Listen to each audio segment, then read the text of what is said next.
Okay. பில்லி சூனியம் உண்மையா? பில்லி சூனியத்தால் பாதிப்பு வருமா? பில்லி சூனியம் 99% பொய். அதில் 1% அறிவியல் இருக்குது. அந்த அறிவியல் தெரிஞ்ச மாந்திரிகர்கள் இப்போ இந்தியாவிலே இல்லை. உண்மையை சொல்லப்போனால் இந்தியாவிலே இல்லை. அதை நீங்கள் புரிஞ்சுக்கணும். அதனால் இந்தியாவில் செய்யக்கூடிய பில்லி சூனியங்களுக்கு நீங்கள் பயப்பட தேவையில்லை. அந்த பில்லி சூனியம் வைக்கிறேன்னு சொல்கிறார் இல்லையா அந்த மந்திரவாதி, அவருக்கு இதனால் வருமானம் வரும். உங்களுக்கு ஒரு கெடுதலுமே வராது.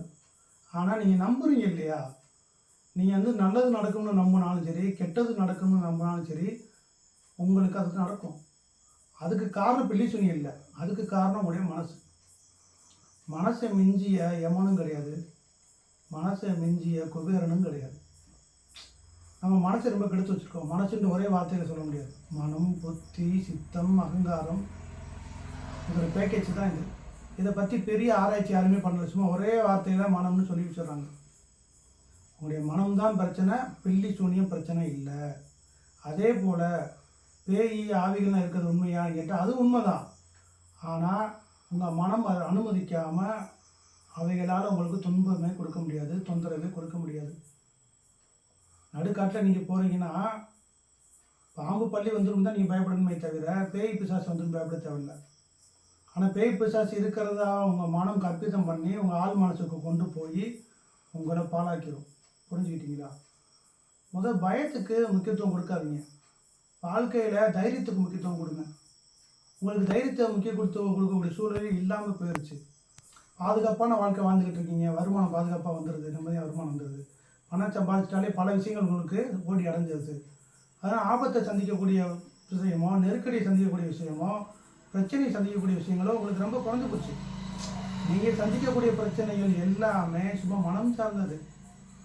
புரிஞ்சுக்கிட்டீங்களா? உங்கள் ஆணவம் சார்ந்தது, உங்களுடைய இயலாமை சார்ந்தது. ஆனால் இதெல்லாம் பத்தாது. தைரியத்தை வளர்க்குறது இதெல்லாம் பத்தாது. இதெல்லாம் மற்றவங்க உதவி மூலமாகவோ, பணத்தின் உதவியாலோ, மருத்துவத்தின் உதவியாலோ நீங்கள் தப்பிச்சுக்கிட்டே இருக்கீங்க. இப்படி தப்பிச்சுக்கிட்டே இருந்தாலும் பிரச்சனை உங்களை விடாது. பிரச்சனை உங்களை துரத்தக்கூடாது, துன்பம் உங்களை தொடக்கூடாது. அப்படின்னா நீங்கள் தைரியத்தை வளர்த்துக்கிறணும். தைரியத்தை வளர்த்துக்கிட்டிங்கன்னா பேய்க்கு பயப்பட தேவையில்லை, பில்லி சூனியத்துக்கு பயப்பட தேவையில்லை. பில்லி சூனியம் நல்ல ஒரு தொழில். மக்கள் நம்பி அவங்கள ஏமாறுவாங்க. இந்த பில்லி சூனியத்தால் எந்த கெடுதலும் நிச்சயமாக வராது. உங்கள் மனம் அனுமதிச்சா பில்லி சூனியம் செய்யாமலே உங்களுக்கு கெடுதல் வரும். பில்லி சூனியம் வைக்க வேண்டிய அவசியம் இல்லை.